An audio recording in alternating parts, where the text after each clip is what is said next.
The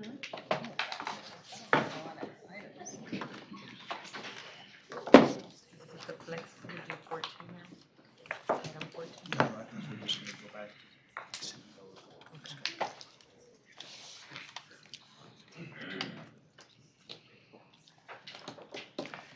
I'm ready whenever you are. The restroom. I think he's gone. There's a phone. Then I better, Oh, is that what yeah. you're? I'm not sure if you wanted it to later. I'm wondering, would y'all like to do the operational enhancements, new outage map? And we don't know how long the mayor's going to be Yeah, tied. I think that would be fine. Okay. Brian? So that's, Well, we had a change. Deanna could not be with us today, but we have Brian who is on her team and he's ready to go. And Mr. Steen, I just want to announce, the board is back into open session. It's 2:34 p.m. There were matters discussed in executive session as noticed, but there is nothing that is going, as I understand it, that's going to be discussed or voted on coming out of executive session, despite the fact that we posted to be able to do that if we needed to. right, so we had, let's see where that is on there. That was number 7. Number 7, resolution for approval of real estate items. That was a placeholder, but there's nothing no action to do today. with, yes. So we'll just cross through that one. Okay, good.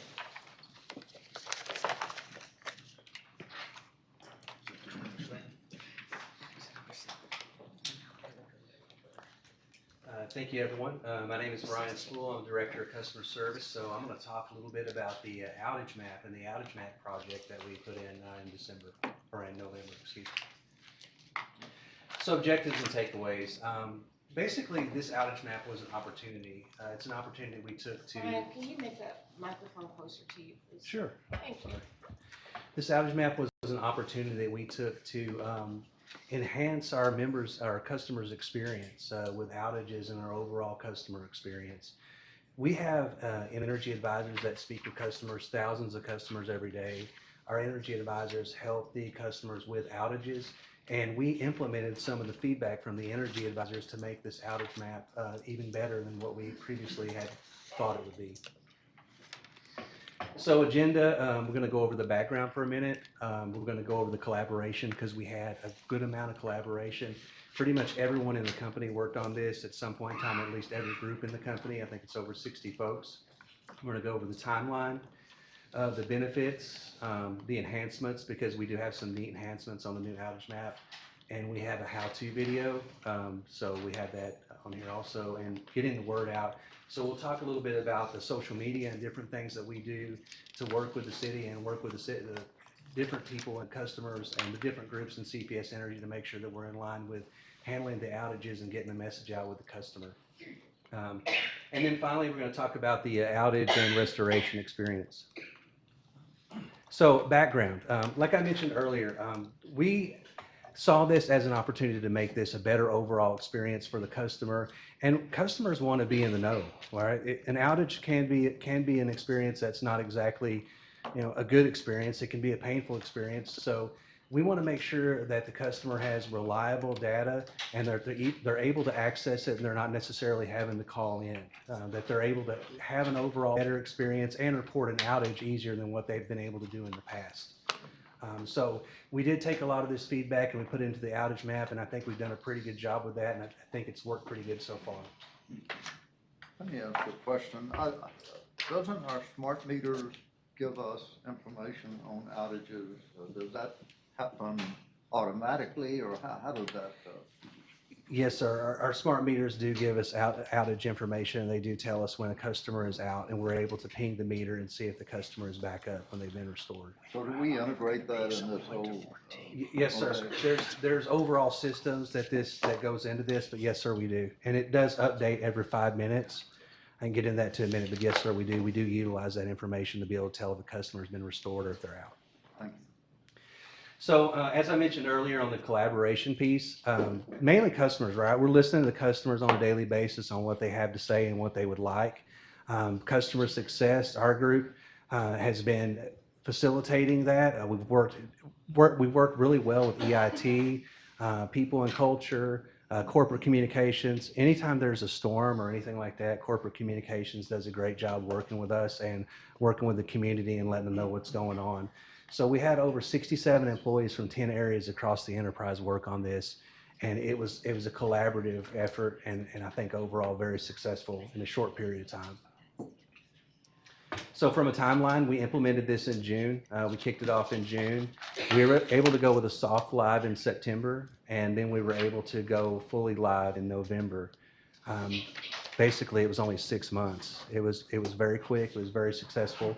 And here in a minute, I'll show you some images of what it looks like now compared to the other map.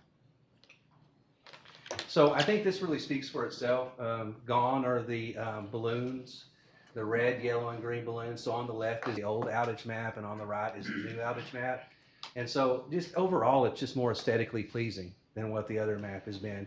And not only that, you can see right away that, you know, the old outage map just tells you there's a lot of blobs there. It tells you where the outages are, and it kind of tells you the number of outages, and then you've got the number of outages at the top, the number of customers served, and the number of overall outages. But you can see here that right away, there's an added advantage right there. It's report an outage. That wasn't on the old outage map. So you can go right away as a customer and say, okay, I want to report an outage because I don't see there's outage reporting for my area. There's also a button for Outage Center, which allows the customer to be able to see what to do in an outage. There's also information on here that's going to allow the customer to click on it and go to the city's emergency center to be able to get advice on what to do in an emergency. There's several things on this outage map. Obviously, besides the fact that it looks much better, there's also weather. So you can see weather as it goes through, and it's opaque. So you can see how, as a customer, how the weather has affected your outage and how we're already looking at that. So, I mean, overall, it's just a much better product than what we had before. And if you can see the border here, that's our service area. So overall enhancements on the view side of it, you can look at outages by the configurable icons, or you can look at them by zip code. So you're going to be able to tell them the zip code how many folks are out if you're a customer. This outage map updates every 5 minutes. The other one updated every 15 minutes or so. So this is much more up-to-date information for the customer than what they would typically see. This outage map also displays very well to a mobile device. So you're going to be able to see it on a mobile device and see that it's much better than what we had before. Like right now in my area, there's 25 Yes, ma'am. affected customers. And you'll also be able to immediately see on there that you can see report an outage up the top. You can be able to click on that and report an outage if you needed to from your mobile device, and that's an important piece. Do you know, and I don't think this is a case for us, but is there like an ADA compliant component to this, a web accessibility component to it for people with impaired, that they could still maybe not see it, but be able to have some? From what I understand, yes. But is it activated right now? I would have to follow up Can we with you on make that. sure we do that I to make will. sure that I will. even though it's mobile responsive, that it also is, if we can, be responsive for people with impaired? Absolutely. I can have that as a takeaway. We mentioned mobile device already. From a community provides easy access to links. So I mentioned earlier that you're able to see the city's website, you're able to see our website. If you want to report an outage, it takes you right away to our website. At the top of it, it has all the social media, so you'll be able to see our Facebook page, our Twitter, Instagram. If you click on the icon for CPS Energy up in the corner, it's going to take you to the CPS Energy website also. So there's several different things on the outage map that we didn't have in the previous version. It also includes details, and this is something that the EAs or the energy advisors suggested, and it's something that we put in. So we do have the capability in the event of a major outage or some kind of a disaster, so to speak, that we have the capability to be able to show wire downs if we wanted to be able to show roads out, to be able to show areas where customers shouldn't go. We also have the capability to show where there's ice stations, where folks can get water and ice and things like that, and cooling stations. So it's something that we didn't previously have, so the customer can go out there and see it. And as I mentioned earlier, from a weather standpoint, it shows the current weather, so the customer can see, well, I'm out because of this weather, right? And we also proactively message that, and I'll talk about that in a moment. So we're going to go ahead and start the video. This is the instructional video on how to use the map. Welcome to the CPS Energy Outage Map. where you can get real-time information about storms or outages that may be occurring in your area. In the upper left corner, click on the menu icon to display a pop-up tab with useful information. When you click on this tab, you will get an outage summary, which provides the total number of active outages, total customers affected in the CPS Energy service area, and information about the total number of electric customers served by CPS Energy. The outage information section is typically updated every 5 minutes. The Map Views section allows you to view outages by locations and zip code. The Summary tab allows you to see all outages in a table format, sorted by city and zip code. To return to the regular outage map, select the orange Return to Map button on the upper left-hand corner of the screen. We've included a Weather tab that opens to the radar view, so you can see any weather activity in or near our service area. Please note, if you like to see the weather loop, please select the loop option. Under this tab, we have provided community support information, which provides helpful City of San Antonio information and other links that may be needed in case of emergency situations. Beyond this, information regarding known road closures are provided to help make your travels as safe as possible. The tab called Safety During Outages provides information regarding what you should do during an outage. The orange tabs on the top of the page allows you to report an outage and visit our Outage Center. Using the Report an Outage options allows customers an easy way to submit their outage request without having to wait to speak to an energy advisor. The Outage Center provides helpful links and other emergency numbers that may be of use during outages and other extreme weather conditions. To help you understand the number of customers out in any specific area, we've included icons directly above the outage map that indicate, using different colors, the number of customers out in an area. Periodically, polygons may appear on the map, which will indicate a specific situation. To identify what the issue may be, please click on the polygon and look on the right side of the map for specific details. You may use the directional icon to navigate the different areas within the map. These icons are black circles located on the left side of the map. The black circle with the letters ENG allows users to select between English or Spanish. During a widespread outage or other events, we will provide additional information regarding the outages on a red Outage Alert banner located at the bottom of the map. The Outage Alert banner provides more specific details about large outage events. You can click on the banner for even more information that will be helpful during an outage. A quick and easy way to get the latest information about a specific outage is by clicking on the Customer Out icon on the map. When an item is selected, the Outage Information tab will display on the right side of the screen, providing specific information about area outages, showing estimated time of restoration, cause, if it is available, and the time it was first reported. If you see other types of icons, please click on them, and information regarding what they mean will also appear on the right side of the screen. You can bookmark a location by clicking the search button. Type the address you would like to bookmark, then select the correct address. A blue flag will appear on the map at the location you selected. Click the blue flag, then select Save Bookmark on the right side of the map. On the left side of the map, you can see the locations you currently have bookmarked on the blue Bookmarks tab. Our outage map will fit any mobile device and allow you the same options. You can visit our social media pages by clicking on the icons on the top right section of the page. We post the latest company news on these sites daily.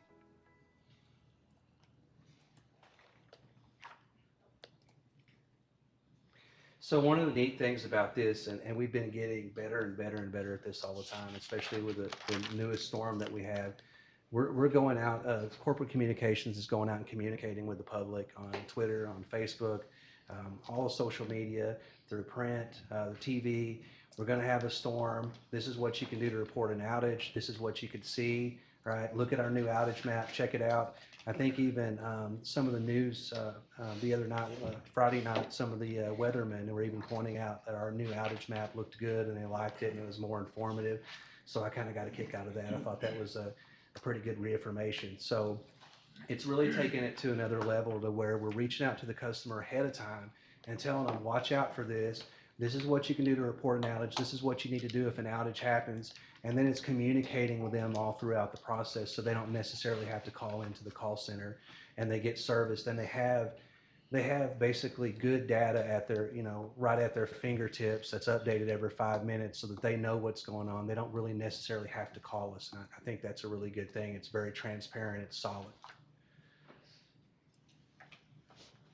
So like I mentioned earlier, as you can see, and this did have many enhanced views. It's much different and more detailed than the other outage map was. It does work on a mobile device. It looks pretty good. Being the director of customer service, that we work with storms all the time, I basically stay glued to this thing. It's turned on all the time. I'm staring at it. So I definitely, it's like I see it in my sleep sometimes. So, I mean, all the time, right, we're looking at it, we use it, our EAs use it. It's a good tool for our EAs when they're talking to customers who may not have internet access. Yes. Energy advisors, my bad, Paula corrected me on that. No acronyms, understood. Try not to. More frequent updates, right? It's updated every 5 minutes, so it's good data. The access to community info, that's things that the energy advisors really wanted customers to be able to see. I think that a lot of our outage instructions and things like that are good for the customer to be able to see. They don't typically see those things, and they don't have to call an energy advisor to get that. They can get it on their own. And the weather views too is neat, and I think that's what Ken's 5 was talking about the other night, is they thought our weather overlay was really neat because the customer could then see, all right, this came through here and this affected me, and this is what my estimated time of restoration is going to be. So overall, this was a good project. It was quick. There was a whole lot of people who worked together on this seamlessly. It benefited the customer. There was immediate benefit to customers. And I think it really follows our overall communication with the public. It shows them that we are engaged. We know what's going on. We're working on your problem or issue, and it gives them the ability to report an outage easier without having to go to the website and search for it or having to call us and wait. And in some instances, right, there could be a wait if there's a large outage. So this will conclude my presentation unless anyone has any questions, and I will take away the ADA. Will there be a way to monitor how much usage you're getting on that? Do you have something that Analytics. will tell you X number of customers are using it or something of that? I will have to check on that, but I believe corporate communications has the ability to do that. Yes, we Have have some that. analytic We component. can provide that in terms of how many customers are using it, and so we can bring that back if you would like to see that. Yeah, it sounds like even as little as I know about websites and computers and stuff, I think I could figure that one out. If you get the word out and the customer is using it, that's the thing. Will they actually use it, I guess. I mean, you do. I mean, I follow online.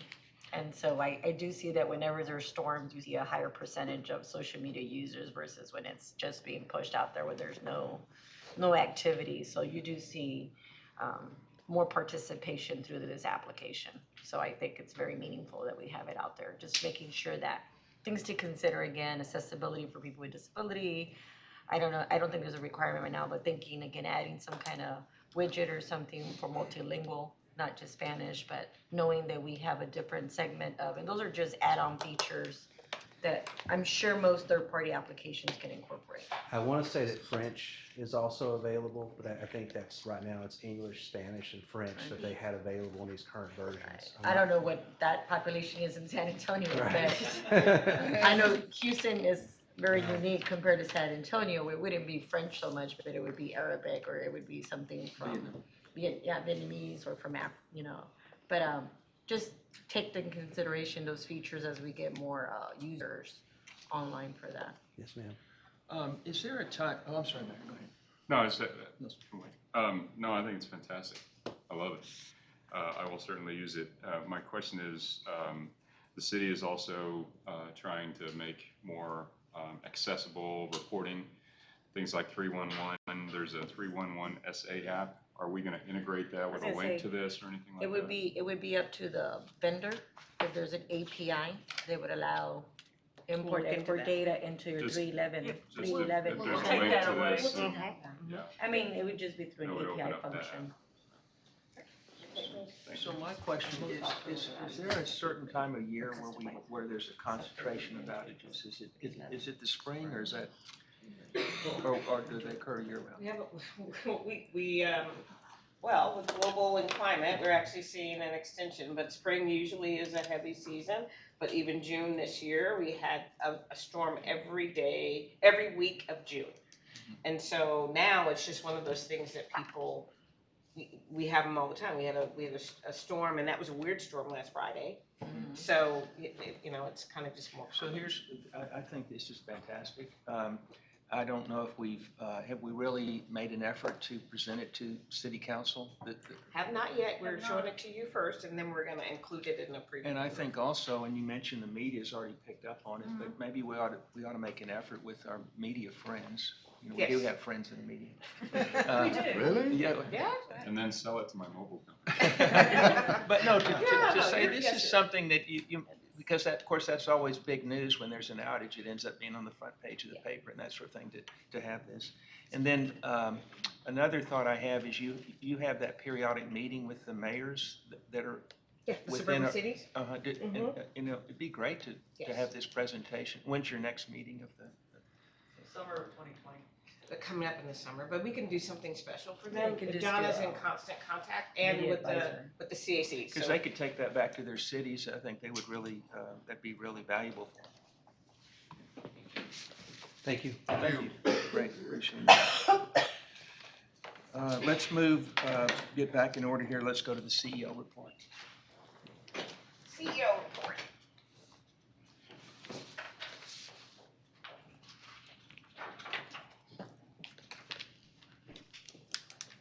Okay. So, some agenda insights will be confirming because we've moved around. So mine will not be a preview. It'll be confirming in some cases. And then, I am going to spend a little bit more time. I talked before about looking at. And by the way, this puts you in a little bit of an awkward situation because you're supposed to preview the agenda. Yes, sir. And so we're jumping around. And That's okay. I'm good. sorry about that. No. Perfect.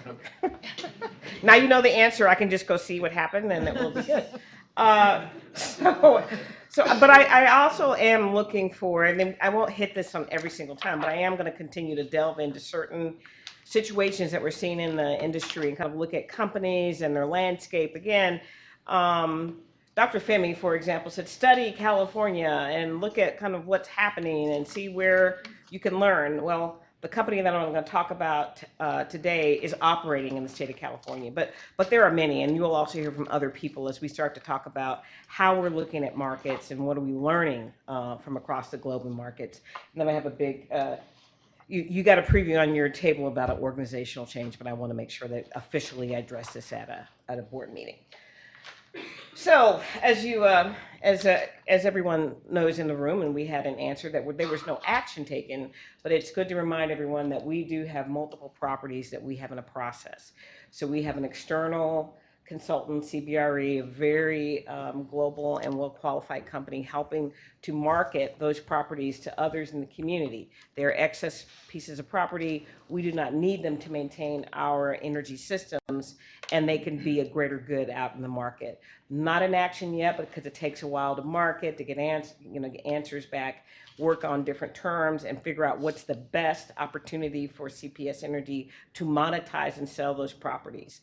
We're keeping in mind, too, that as we are selling properties, we are using that to defer the cost of the headquarters building. And so we're not putting any permanent debt on those buildings. It's cash funded. It's not stressing out our adjusted debt service calculation or any of those things, major metrics, and it's helping keep our cash levels healthy. One other thing, and right after I have my presentation, we're going to have a presentation. We continue to always make sure that we have some element of cost savings and what are we doing to be more efficient. This is an interesting one. we have a portal that has been used by solar installers, no, actually a system for solar installers, but it's been manual, it's been paper. And it's kind of hard to administer, and it hasn't really kept up with technology. But we created a new portal for our solar installers so that they can help our customers, and we can help expedite requests to install systems, rooftop systems, those type of things. We are excited about it. We took this and automated the system with a Java-based web application. It is helping us reduce administrative time, and again, it's helping customers get answers back more quickly, and you'll hear about that. You'll also, this is a voting item for the board. I mean, we have been in the STEP program for about 10 years, and we successfully completed that program, and we just can't say enough how good it was to work with the community and take an input. I mean, it moved from being a light bulb program to being a program with many, many components, rebates and weatherization, and even helping us think about what we might do in the future. But I wanted to give a little bit of segue about it. We are finishing this year. We hit our goals already. We're gonna save money, and we're going to be able to exceed our goals on reducing and controlling megawatts. But now we need to move into a bridge period. And we started getting input, but we want to use 2020 as a time to get more input about what to do in the future. How to help customers save money, how to help us be a managed load of growth so that we can make sure that we can manage our investments. But it all originated in the 2008-2009 timeframe. And what we were thinking about is, how do we produce power? And we have multiple sources of producing power: natural gas, nuclear, coal, and renewables. A lot of that was initially wind. But then when we started thinking about our opportunities around energy efficiency and conservation, we dubbed it the fifth fuel. We dubbed it this additional investment that we can do in the community that would be helpful. Now, it really is indicative of being like fuel. So if we go out and we buy gas, we buy natural gas to make energy, it flows through our financials, and it's a type of fuel. Well, this flows through our fuel factor too. And the community pays, we talk about that, everyone pays for it, and it flows through the fuel factor. There's a big system and a process. We get it third-party validated every single year, and we got a major validation for the substance of the program, and that is available, and we recently just sent it out to you, and the city has that copy to make sure that we are doing the right things in the right way. But this was the genesis of it, and again, it keeps all of our solutions diversified. It makes sure that we're thinking about all the different opportunities to do things. Energy efficiency and conservation is not something that originated here. It's been around for decades, and that correlates to the fact that our program performed so well. In 2019, we won a national award from the Alliance to Save Energy because it really has hit the right spot, and it really has helped move pricing down and helped us reach efficiencies. So that was the genesis of it. And the ask that you will have as board members today is to let us have a budget approval for 2020, 2021, the year that we are about to enter, so we can continue it and then shape the next big phase of the program. Just to give clarity again, we finished the 11 years of programming this year. We're going to ask in the upcoming fiscal year to get approval to bridge from the big program that we have to this bridge 1 year, and it'll be part of the budget process, but we also want to make sure that the board is approving that. We have to in turn take this over and get the council to confirm that they're good with us continuing the program and bridging. And then again, we'll use some time to figure out in general what could we do over the next 10 years. And so more information will come forward. This is just a summary, and you'll get a little bit more direct presentation on the STEP bridge. You already heard about it. But what I want to highlight to you, one thing that we get talked about is how do we handle feedback and what do we do? But you heard about it already, but I want to talk again. Even when we're doing a traditional process like substation and transmission projects, that whole process is focused on getting feedback from the residents that live in the area and people who have input. And there's an input session, and then we are, like you said, sir, Chair Steen, we are proud that we were able to partner with a Councilman Trevino, who was listening to his constituents, and with HEB, and those customers live in that area. So we just want to, you asked us to talk about cost savings. Now we want to also just point out to you, this is a way that we take in feedback and we get up with better solutions. And we will continue to do that and continue to build out our ability to respond to that feedback organically. And so here we are. This is another example, which you heard about. Let's see. And ultimately, here's a big punctuation point. So you're going to hear another update on the Flex Power Bundle. Chris is leading this, what we call strategy. It's called a quarterback model strategy that we have. And you've heard about it multiple times. You're going to get a little bit more information, again, to answer some of the questions that we continue to get. For example, what's the sequence? What are you trying to do? Will you go after your coal units first, or will you go after your older units? And again, we still say we are concerned about the older units because the tendency for them to mechanically break. Doesn't mean that we won't be addressing the coal units. Because matter of fact, we proposed to the environmentalists, like, well, what could we do? Could we repower? Could we take it to another technology? So those are going forward. But the sequence of when we replace, we are really concerned that we got to pay attention to the aging. So you'll hear some more feedback about that. You'll also hear about why, again, we have the obligation to focus on reliability. Of our 6 pillars, reliability is huge. And so we're going to talk about that. But this is a big point on the very bottom. So in the Flex Power Bundle, the way we talked about it, it's a straw proposal. And again, we need more feedback and we need to hear from people. And the concern is, does the third component, the gas component, have to be a big off of a big unit somewhere in Texas? And so we are hearing that input, and we're saying, maybe it doesn't have to be a tolling agreement. We're going to say, tell us what you can do to give us reliability and to firm up the Flex Power Bundle. If there's some technology that we don't know, tell us what that could be. So there's a way for us to get that bit of input, and we heard it. It still needs to help get the principles that we need to firm up the renewables and to make sure that we have a really good package.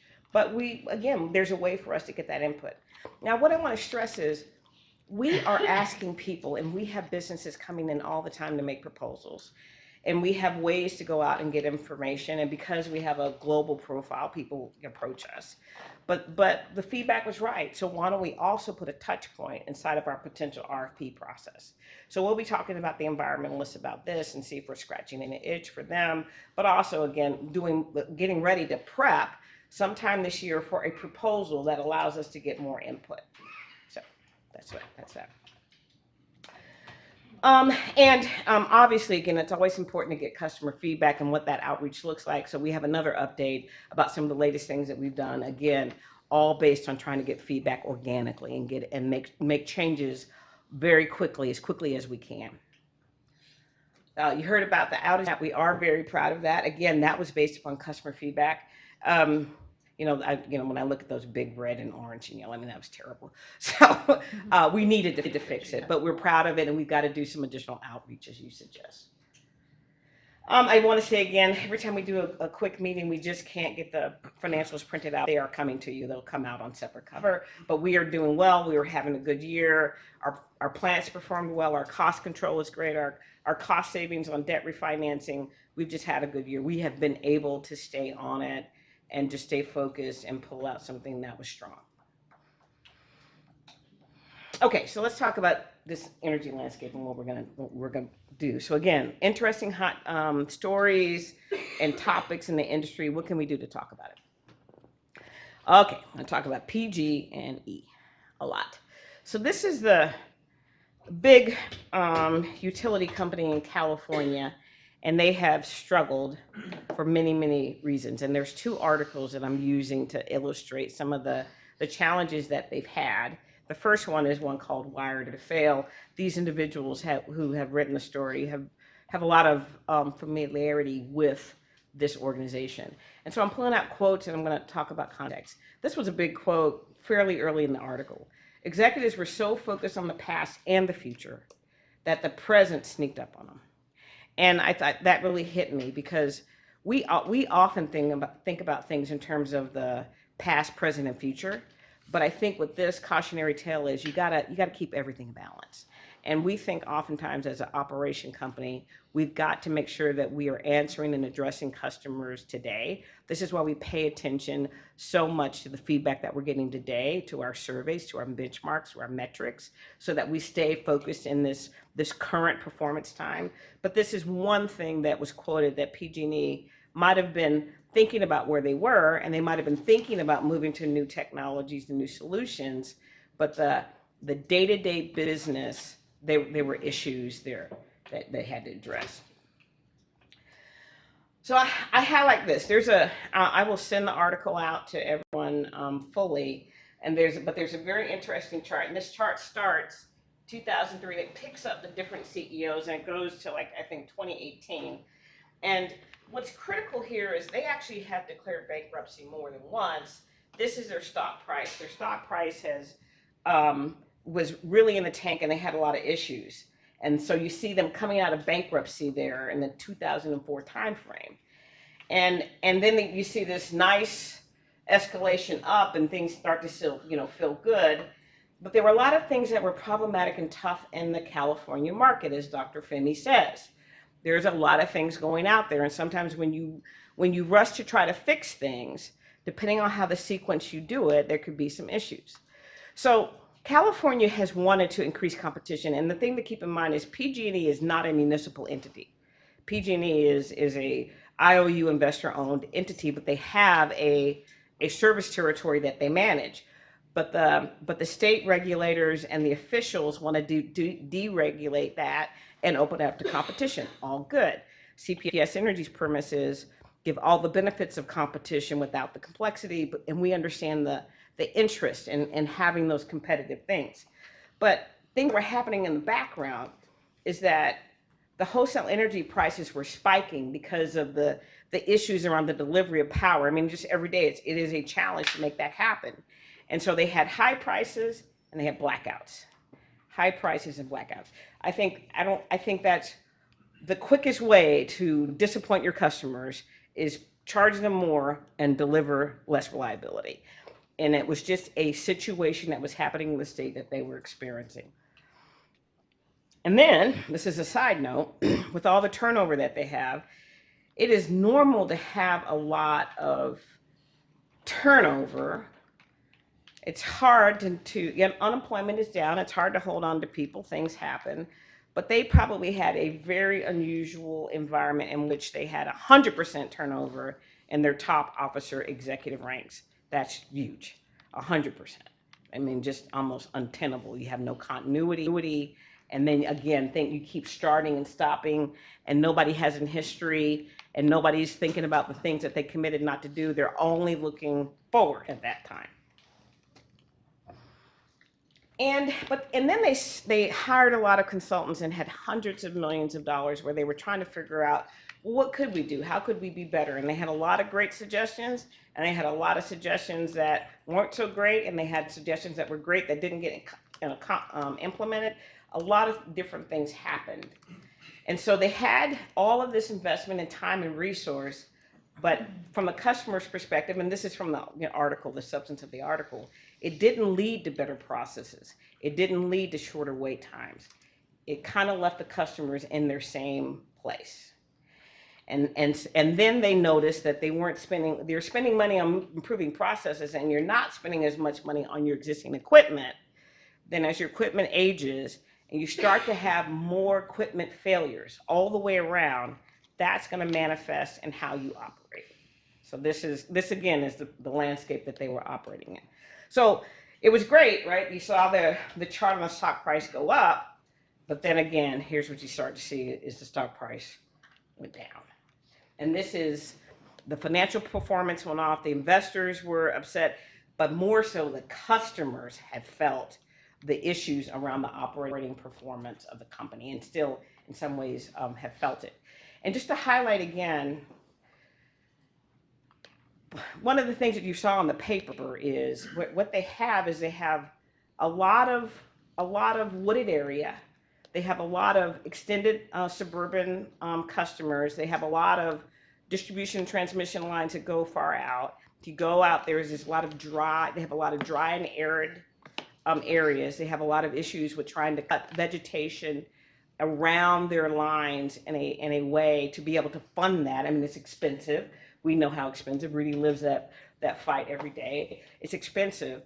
But if you're not constantly working on it, and you never completely get it done, but if you start to slack off your pace, then that vegetation gets there. And if you have a spark and a fire, you saw all of that, catastrophe and fatalities and all those things happen. That was problematic. So what happened last time when they saw the issues with the fire? They started shutting people their power off. You saw a lot of articles about that. Power had to be cut off. It was cut off for safety purposes to try to prevent fatalities and issues. But again, the pressure on them and the pressure on the customers, it was untenable. It probably saved a lot of lives, but the fire still happened. And so again, this is just things can get out of hand that have to do with Mother Nature and decisions and leadership and all the things that could happen. And this is and then it affects the core value of the company. So they had a cycle, and this kind of stuff just kind of repeated. It has repeated, and they're working on it. But when you combine all of that stuff with the maintenance issues and the catastrophic fires and the tragic fatalities, this is one of the things that everyone in the industry keeps studying on and trying to be helpful and really understand that they have to have power, but they have to look to the future. What can they do? So here's the second article, and this was a continuation of some of the writers from the first article, and they kind of looked at it from, well, what could happen? And these are the things. This is on PG&E's analysis. If you looked at them, what should they do? So one of them was, again, these are not our quotes. This is from the article. We don't have first-hand knowledge. We're not trying to condemn them. We're just doing a lessons learned here. But stop running equipment to failure and when it breaks. This is interesting because, just to highlight again, you have to get money from your customers to maintain your systems. And you have to figure out how to do the balance between new investments and new technology, maintaining your operations, again, the present. It may not be sexy, but you got to do that kind of stuff. But if you sacrifice too much, you can take some money out of your maintenance on your existing units and wait till they break and be in reactive mode. We oftentimes are trying our best to be in proactive mode. How do we get in front of the diagnostics around our equipment? Again, not to say that we're any better than anybody else, but this is a thing that all energy companies have to focus on. Getting in front of those breaks in prevention mode, investing the money that you need to do, and not let that happen. The article also suggests more predictive tools. Again, how can we look at our analytics from our control systems and do better investments so that we can get information that helps us analyze where risks are and get in front of them before we have exposure to risk and failure. This was an interesting bullet number 3. Regulate safety separate from electricity. Give a pathway to folks on safety enhancements that is kind of a carve out in the regulatory piece, so it doesn't get matched up against technology or some other future decision, those kind of things, that you're always staying focused on the safety aspects of what you do. And again, for them in particular, manage the forest issues and the vegetation more aggressively. And now they're kind of, people are having lots of ideas about their service territory and monopoly and what can happen and where could they go. They are currently privately owned, and I think that's who they are. But again, they're getting a lot of questions like, what could happen to their service franchise? So again, I think our comments are first and foremost that anytime that there are any issues in terms of loss of life and fatalities, we start with, from a people first perspective, that is the most sincerest issue, and we are absolutely sorry that the customers and citizens of California are going through that. And we do see that PG&E continues to try to address these issues, and they're looking to try to make new solutions, and they're trying to learn in the industry what's available to make those decisions and how do they use their resources. Again, they're having financial pressure, so they got to figure out how to do that and keep moving forward. Our team, like everybody else, is studying them and every, entities around the globe. What can we learn from them? What can we learn looking at reliability, rate design, affordability, new technology, regulations and policies in the environment that we need to go into? And we are students of this, using PG&E as one example, but just about any other company out there. Okay, I'm gonna go back, because actually this is a whole different fun thing that I want to move to, but I just thought I'd stop here and see if the board had any questions for me. Well, No, go ahead, Mr. Chairman. No. well, I was reading some articles about PG&E also, and so I was kind of surprised to learn, that phrase, stop running equipment until it breaks, that's actually a model for some businesses.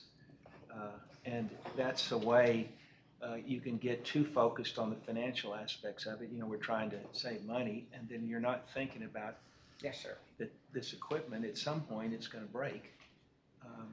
So that, to me, that's a lesson learned, that we don't want to put ourselves in that position. And so sometimes we're going to have to spend substantial amounts of money to address that. And it's that proactive spend means a lot, to your point, yes. And it's easy, perhaps, to rationalize just putting it off. Yeah. Trustee Gonzalez, did you have something? In my humble, 8-9 months of serving on this board, there's a couple of things that I believe I understand. First of all, I think that you guys have an enterprise, a risk assessment process.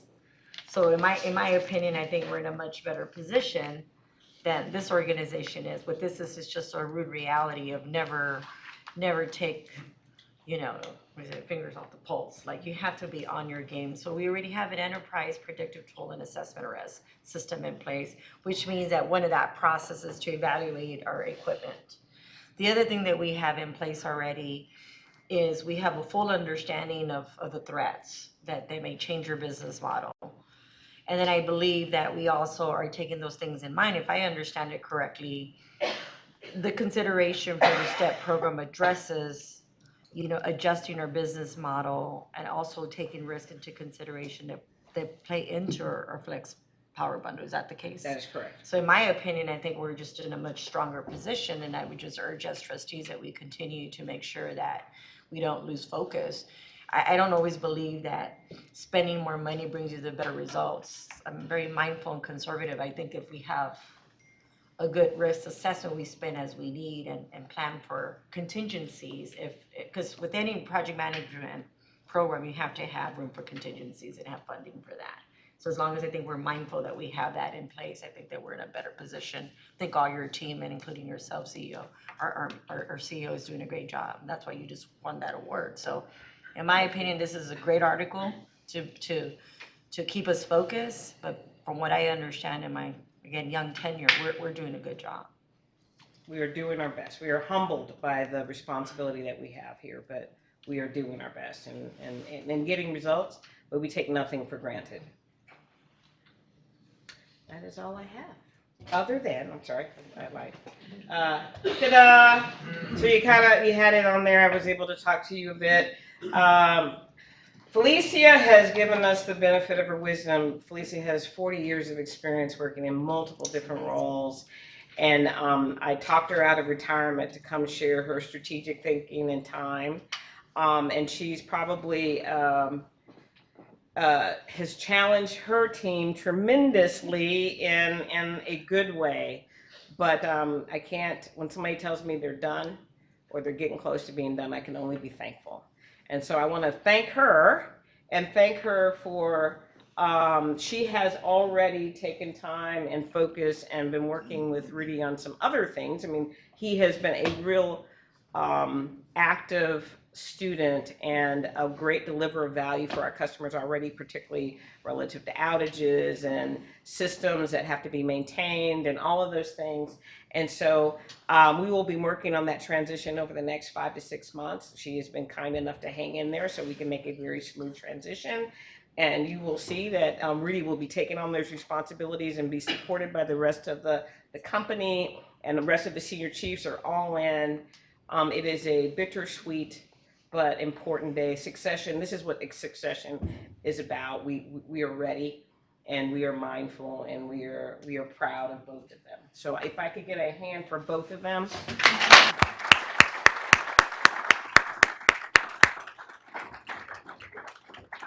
She's weaning me off slowly, so anyway, that's all I have. Thank you. Well, I'm glad you're going to be around for, what, 5 or 6 more months? I'm Rudy's wing woman.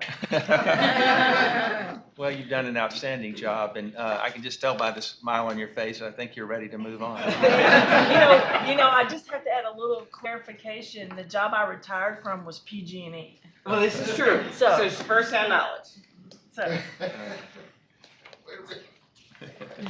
She wasn't the CEO. I was not the CEO. She just saw it. And the stock price was really good while I was there, so I saw it. Before somebody asks, can I, how about a 5-minute break? Would this be a good spot? Absolutely. Okay. Let's take a 5 minute. Yes. We're gonna get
I feel bad calling this meeting back to order. Everybody's having so much fun visiting. What's that? Oh, who's that? The P&G group or somebody, they present. So Trustee Gonzalez is telling me we've got somebody that's got to catch a flight? Is that right? Yeah, can we make, Who is that? there's a group that presents today, or did I misunderstand? I don't mean to put them on the spot, I just want to make sure they don't miss their flight. Anybody? Oh, I'm sorry, I didn't mean to put you on the spot, I just want to make sure. We just have a flight at 6:30. So I want to make sure Okay. we cover them. And if we what can. agenda item are you? It's actually, PRC. It's what? it's after this meeting. We have to, Oh, wait, oh, we it's. have to adjourn this Oh, one okay, to well, do- we're ready. Yeah, I to just go. want to make sure we're Okay. efficient with our time, to be respectful of their time. I know what it is to be No, chasing that's a good flights. point. Okay, so now we're on agenda item 9. Huh? It's Shannon and I. Yeah, Okay. I can empathize. I gotta catch one tomorrow morning. Thank you. All right. So, we have one presenter whenever you're ready. Okay, so, I have to say that the mayor was asking me about taking those breaks. And it seems like, you know what it reminds me of in church where they have that part where you greet your neighbor? And all. Everybody was smiling and talking. I hated to break it up. All right. Let's go to agenda item 9, cost savings, new solar application portal, part 1. And it says that our CEO is going to introduce Rick Luna, or? Well, Rick Luna has had a lot of experience really overseeing STEP and the solar application process. And so I gave a preview about, we've done some things to automate the process, and Rick's going to talk about the success of that. Yes, I'll share a few slides on that new process or new tool that we have. So good afternoon, trustees. We've labeled this part 1 of this presentation. We're going to actually be back in March talking about the solar program more broadly. What we're going to talk about today is specifically this new portal that was created and rolled out here recently, and talk to you about the process for how we created that. As Paula mentioned in her preview, this is a tool that our installer community uses, and we now have 80 installers that work here locally, so it's a lot of folks. And so it took a lot of feedback and then training, and so it was an iterative process. We want to share that with you. And then I'll conclude with the sharing some cost savings and some of the benefits that have come from this program. So in terms of an agenda, again, I'll preview the solar portal, talk about the application process and how that works here internally, share some of the stakeholder feedback, and then again, the benefits and the costs from this project. So we have an image here of the old process, as Paula mentioned, is very paper intensive, is the way we had done this for a long time. This is a big process. We get about 500 solar applications every month. Some months it's 300, and some months it's over 500. It's somewhat seasonal, but it's a lot of work. And up to now, it's been a lot of paper. What we have there is an illustration of 50 applications that were submitted to us at one point. And so we basically got 10 times that much paper in a single month, all of which had to be printed, inputted, and then stored. And so working with the solar community, we wanted to see was there a way to make that a more efficient, a more electronic process, and that's what we'll be talking about today. I should mention that there's multiple workflows involved. Besides receiving an application, there are multiple teams that get involved from an intake perspective. We have to manage the dollars that are in the program and share that broadly with the community. And then internally, there's engineering teams that do reviews of the solar design. And just to be clear, these are systems for either homes or businesses. So this is small scale solar systems. And so we review those designs. We grant approval for the building of that. And then we come back after the system has been built, and we have to schedule an inspection. Someone has to go out and make sure that all the permits are in place and all the rules were followed. And then if that has happened, then we commission the system and it can be energized. So all of those processes, there's internal teams that handle that. And then on the back end, if there's a rebate included, then we process that rebate for payment. And so the whole point here is that there's lots of coordination and input required from parties that across the company, as well as externally with the solar installers that we mentioned. There's 80 of them now. So back in February, we kicked off this development process using in-house expertise and tools that we were able to work and partner with our digital experience team to create this portal. This is a Java-based application, and it conforms with all of our security, web security standards that are applicable to all of our portals. So working hand in hand, they were able to bring the tools to the table. And then in terms Go of, back to the same, can we look at the field real quick? yes, ma'am. Okay, I just. And this is an illustration of the type of is that the actual information field? that we collect. There's actually more, but it shows you just, who the customer is, their address, some of the information about the system, and then there's a number of attachments that have to come over with each application. So when you say you're using local, are you specifically saying, are you using US panels or US parts? So there are installers who sell the systems to the customer. There's a list of approved. Okay, so we have approved. They're approved supply supply, types of. They have to meet certain standards for both the panels and the inverters. Have to be on that list. I think some of those are tied to new energy economy panel manufacturers, right? Right. So Mission Solar builds a lot of the panels that are used here in town. Okay, so again, we're working with our stakeholder community, and in this case, the solar industry. We engaged them early on, back in February. We asked them to come in and help us, think through the process and what would be the best way for this to work and for us to basically digitize this process. They were in here for multiple sessions with us. This is in this picture. There's multiple installers as well as our IT and solar teams. And then we brought them back in June and July to see an actual working prototype. And then we brought them back in November once the system was built, and they helped us test it with actual projects. And then we rolled out the tool in stages and hosted training for all of the installers. So we're proud to say that as of December, all of the installers have come in for training, and now all of the 100% of the applications are now being submitted electronically. And so in terms of benefits, what does that mean? I've got a question. Yes, So sir. can someone submit a paper application now? No, everything is, and again, You've told them. 100% of the applications come from installers. And so we have trained them, and if we get a new installer that comes into the community, first thing we do is train them and get them set up on the system. If someone said, I'd rather submit a paper application, you'd say no. We're moving to electronic, yes, sir. And do we have kind of like bibliotech? Here's a customer service or a small business service, and if you don't have a mobile device or a PC, you can come into our office and do it.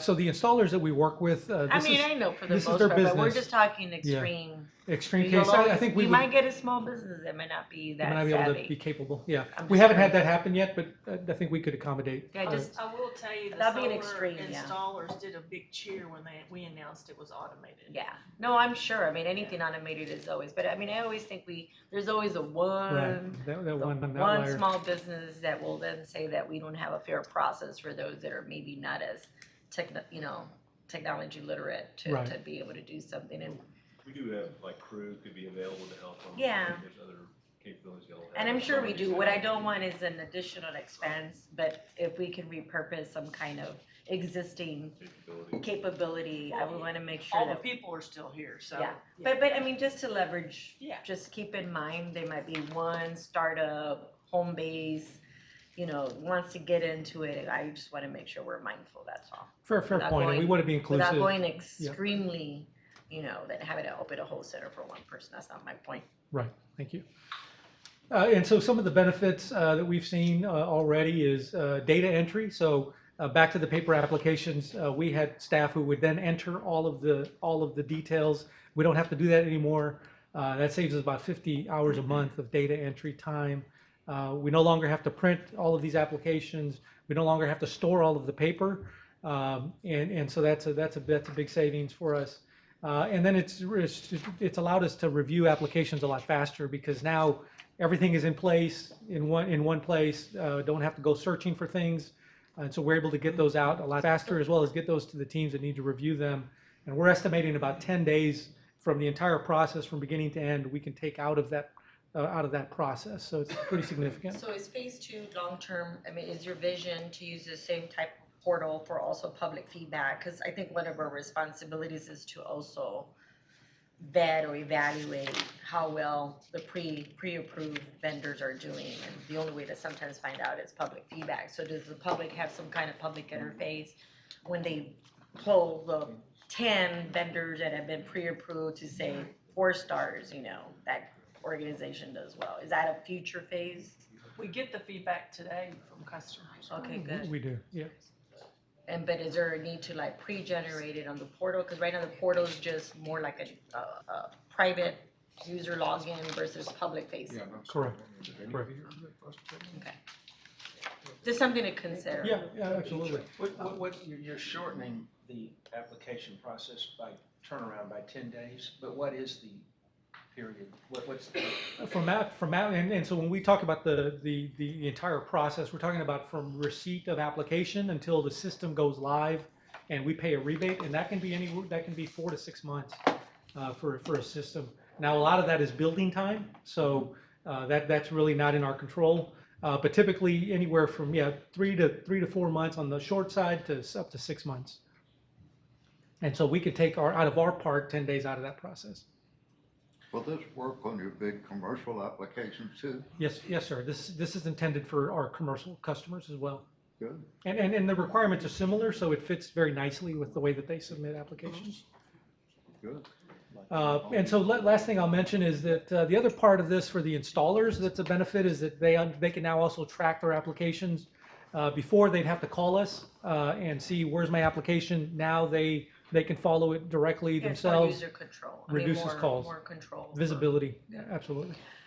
Frank, and I hate to put him on the spot, but are we also taking like small business demographic information to find out from those vendors or their hubs, you know, CERTA certified or state hub certified? Do we ask those questions? I don't know the answer to that. No, we have not been integrated those two. Yeah. but we can look Might at that. something to just find out if any of those vendors, again, are like CERTA, city certified, you know, county certified or state hub. Just again, I think that's part of also our goal to be more, okay, we're capturing data, we are, because I mean, I'm sure there's a lot of these vendors that have some kind of certification. And we do have, so each of these vendors, these installers are registered with us as an installer, which we collect information like how many jobs do they have, you know, Right, where's their office. So we can look at Yeah, broadening doesn't that have to be a data heavy, that we but just collect. like upload any certifications you may have. Right, yeah. Right. They can just upload it. I mean, most of us are required to upload our stuff anyways in any portal, vendor portal. That might just add again to our commitment to small business, just getting that information. Got it. Okay, thank you. And so just looking ahead, I'll finish by saying that again, we will be back to talk about the program and the solar rebates more broadly at an upcoming board meeting. And part of that will be to share with you the pace of activity. We did make some changes in the rebate a year ago, and we've continued to see very strong activity, especially on the residential side. So we'll share some data points with you when we come back for part 2 of the presentation. So thank you. Any questions or comments? Yeah, and just in prelude to the report that you give us back on the adoption rate, so what I would be most interested in is seeing equitable adoption across geography. We know that some of the lower adoption rates have been in, you know, communities of, you know, on the south and west sides where we know we can get great impact in terms of production, but it's been cost prohibitive for those areas. So if you can get it broken down to geography, that'd be helpful. We can do that. You know, Mr. Mayor, one of the things you had suggested to us a while back and we've executed on was to create that's the solar installers, but we've also created a solar executive advisory committee. It's led by Patrick Atwater, and I think you know him. And one of the things that we are working with that committee to help us think about and them think about is how do you penetrate that area better? Well, it's education. I think part of, I mean, me asking is like, there's such conflicting, like just social media alone. You get an ad of a company that CPS does this and that, and you don't even know the difference. Yes, and you know, some of the homes aren't structurally. Exactly. Right. The Well, that, integrity of the and let me structure. just clarify. So there's a number of Predator. secondary goals and great consequences positive consequences to the solar adoption. The primary goal, in my opinion, for me as a board member, is to see equitable and robust adoption rates across town. Got it. You know, love to see the jobs being produced in the installers, the solar industry in general, the green economy is being facilitated with the programming. But my number one concern is the overall impact to the customer and the positive impact to the CPS portfolio. Got it. And maybe that's where the STEP program can maybe get a little bit more innovative. If somehow, you know, some of the rebates or some of the companies that we're working with could also incorporate some kind of like, I don't know, co-collaboration to maybe get some of the houses that maybe don't need 100% redo, but are maybe at 50 or 60% there, that we could help them get to 100 so that we can install the solar. So I think that's where we need to get a little bit more, you know, creative to see how we can assess homes and then tie some of these vendors to help them get there through the weatherization program, you know, and just kind of expedite that process so we can come up with a new way to, you know, leverage this new version of our STEP program. Think outside the box to get the homes that maybe are not at, we have to rebuild it from scratch versus they're at 60% to get them there. Can I ask I'm sorry, this is such a fascinating conversation because there are so many different benefits. The city has now a CPS partnered program under one roof. Do we communicate with those residents when they are part of the under one roof program that we say, hey, we've got this great solar benefit that you could do that? We give them education about the other programs and the different things. Because they're going in homes that likely don't have structural support, but with this program, building that structural support, they can also benefit from that. Okay. And that goes back to how do we market, how do we creatively make faster assessments and see how we can leverage the vetted vendors now that we have an expedited process to get them approved. Now that we have all these, you know, new processes, right? The vet vendors, how can we, again, okay, this doesn't work, but this works for you. And then we also capture that so then we can report back to our mayor about how we're making something happen. We will get you the geographic information. It's getting better in those areas of town, but obviously an opportunity, and we'll share that with all of the board members. But also highlight that we have programs that don't require someone to buy the system. We have lease programs, and community solar continues to grow. So again, someone could get a panel or multiple panels, and then as we do new deals for like the Flex Power Bundle, one thing that we're looking to do there is for bidders to give us some creativity to help people who can't normally get to products like community solar and things like that. And we could kind of create some avenues for that kind of new stuff to come forward and put them in geographic areas that won't do that. And that's kind of one of the additional things we're looking at with also maybe having part of it just be a distributed energy aspect of it. So we're looking at all that, and we'll bring you some information that we have and where we're headed. Thank you. So that concludes the agenda item 9 on cost savings, and you're going to take us through agenda item 10? Yes. Step bridge, okay. And this is a voting item. This is a voting item. Yes, sir.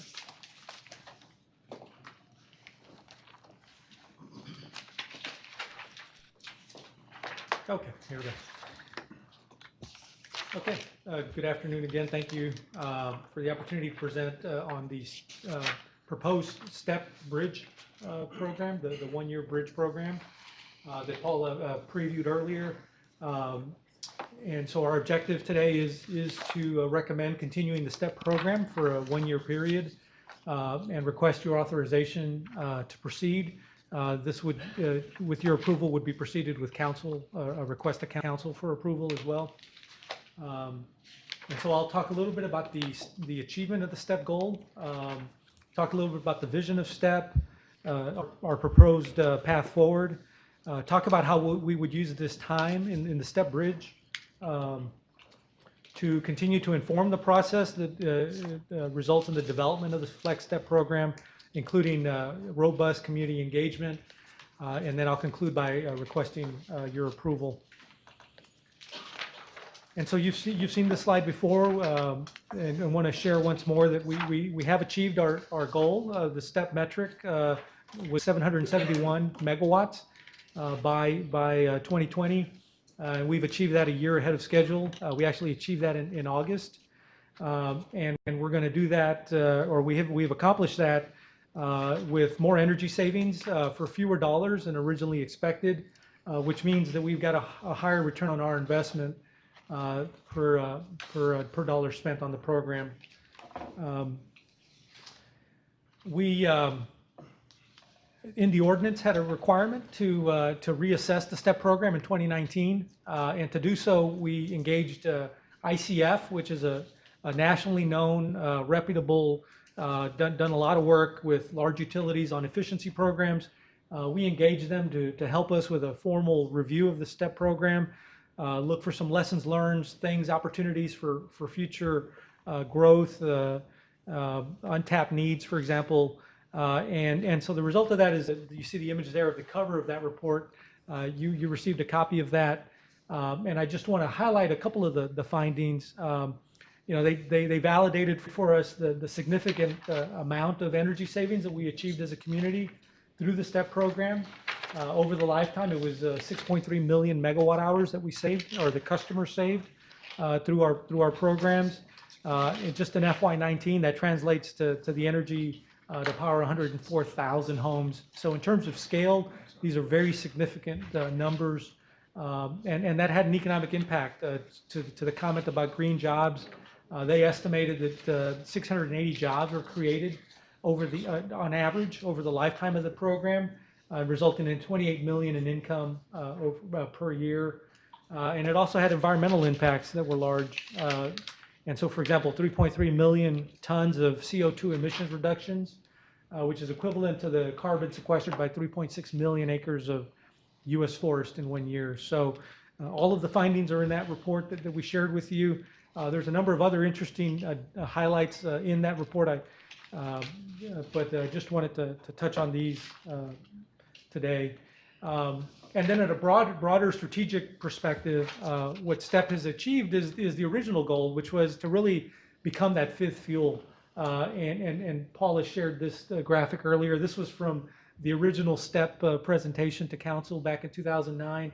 That really, had shared that vision of, achieving large-scale efficiency and conservation programs to where they could make a meaningful impact on our portfolio and really offset the need for a large power plant, which it did accomplish.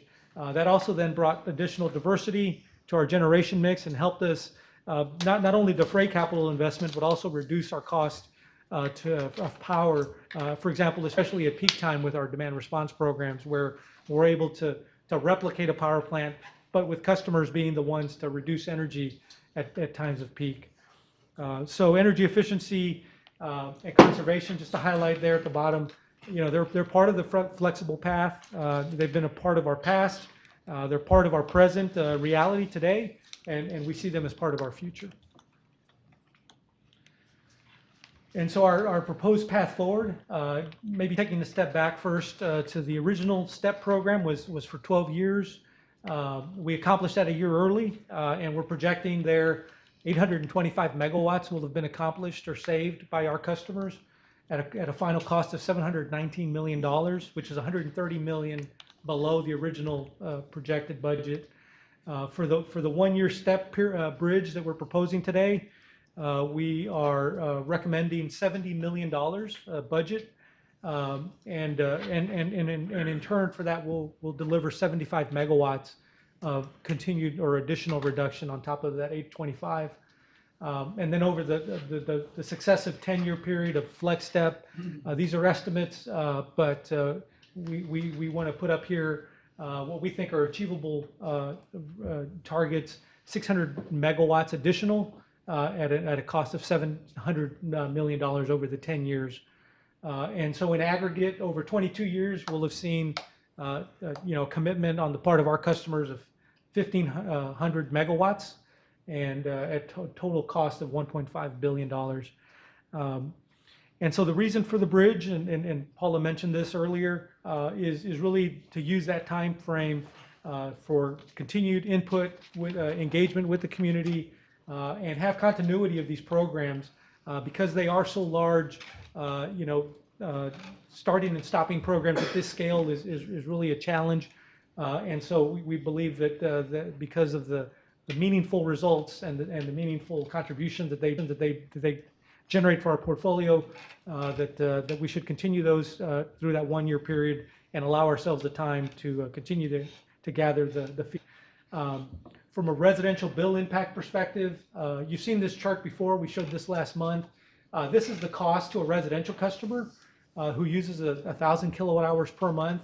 This is what the step cost translates to in their bill, and you can see that as the STEP program grew, that cost grew with it, and at our peak, it was over $5 a month that customer saw on their bill.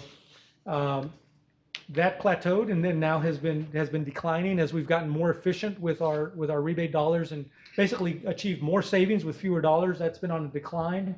And so for the proposed bridge year, we project here is $3.43, so it's a continued decline from the $4.39 that they're seeing this year.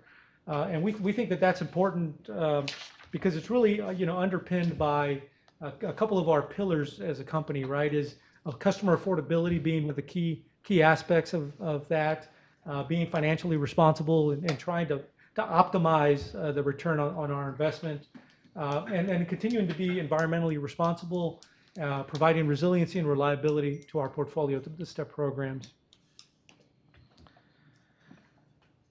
And so in the bridge year, we would follow multiple steps, continue to follow multiple steps of activities, active engagement with the community. We talked a little bit about the STEP assessment, which we completed here recently. That was the report that I showed you. But continuing on with continued customer feedback, we've had an online survey for several months. We would continue that and then supplement that with additional engagements out in the community. And then segment research, which gets back to the question of how do we deliver programs to our customers. We have different types of customers with different needs, and how do we develop a portfolio that can address all of broad-based, can address multiple needs for all of our different customer segments. And so I'll jump into that a little bit, talking about partner engagements. We have started these several months back. We've been out in the community talking to groups, the solar groups, the solar installers. We've been out talking to suburban cities, the San Antonio Builders Association, for example, the West Side Chamber. We will continue those activities, going out, talking to them about the STEP program, asking for their feedback so that we can incorporate that in the future of the Flex STEP program. And not just through formal presentations, but then also doing so through our everyday interactions with customers. We're out there every day talking about STEP program.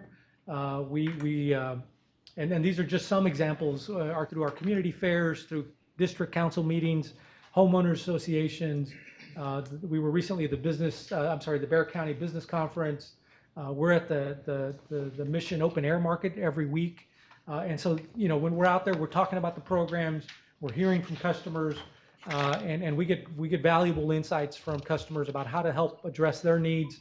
We'll continue to do that through the bridge year. And so I'll conclude with the request for approval. And so again, to allow time for continued customer and stakeholder engagement that would inform the design of the Flex STEP program, we're requesting Board of Trustee approval to continue the STEP program, move forward with a 1-year bridge STEP program that would run through January 31st of 2021, and add $70 million to the program with a 75 megawatt additional demand reduction goal. With your approval, then we would move next to the City Council and request their approval of the same.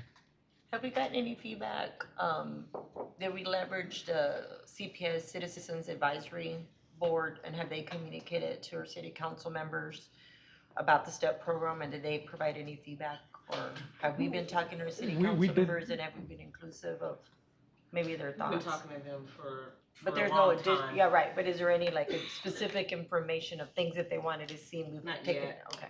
But we want to pull them in more to get more of their ideas, but we've asked them generally, and we need to. Well, yeah, Spend more because it's time. gonna go, you're asking for approval, but then it's gonna go before them and we don't have a concrete feedback, is that the way? They Understand? get a lot of feedback already, and we have been telling them and giving them updates along the way.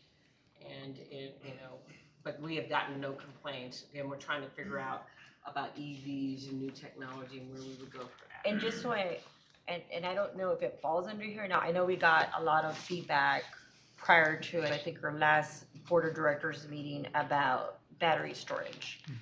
So we understand that the technology is a little new still, I get that. But does this vision, even for the bridge, incorporate battery storage consideration at all? That's gonna be in The next- this the is a next phase. continuation of. Right, this is just to bridge what's in play Yes. already. To go to the next And then generation. the next one we'll Yes. consider. And I guess my question for the bridge, and I don't know, Dr. Easter's the right person for this, but is this enough, even the bridge, what we're proposing?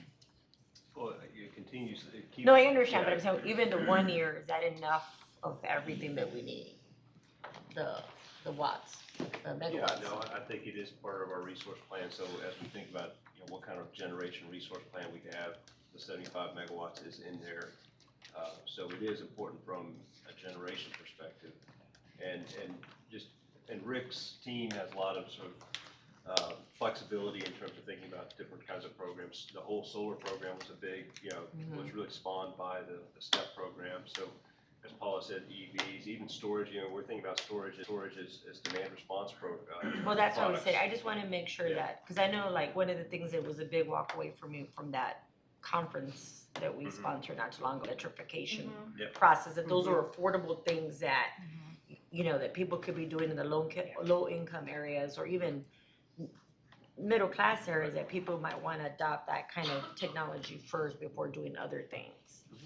And this would potentially be positions one of us those It things. well positions us to to get do that. Those are just my initial questions, and I'm not sure if our fellow trustees have any other additional questions. So I'd like our CEO to comment on the environmental impact. I think sometimes it's something that it tends to get lost with all the information we're getting about this, but the tremendous impact we've had in the environmental area on this. Well, and I'm talking about the overall STEP program. And you can go back to that slide where we talked about the forest. The trees and the cars on the Yes. road.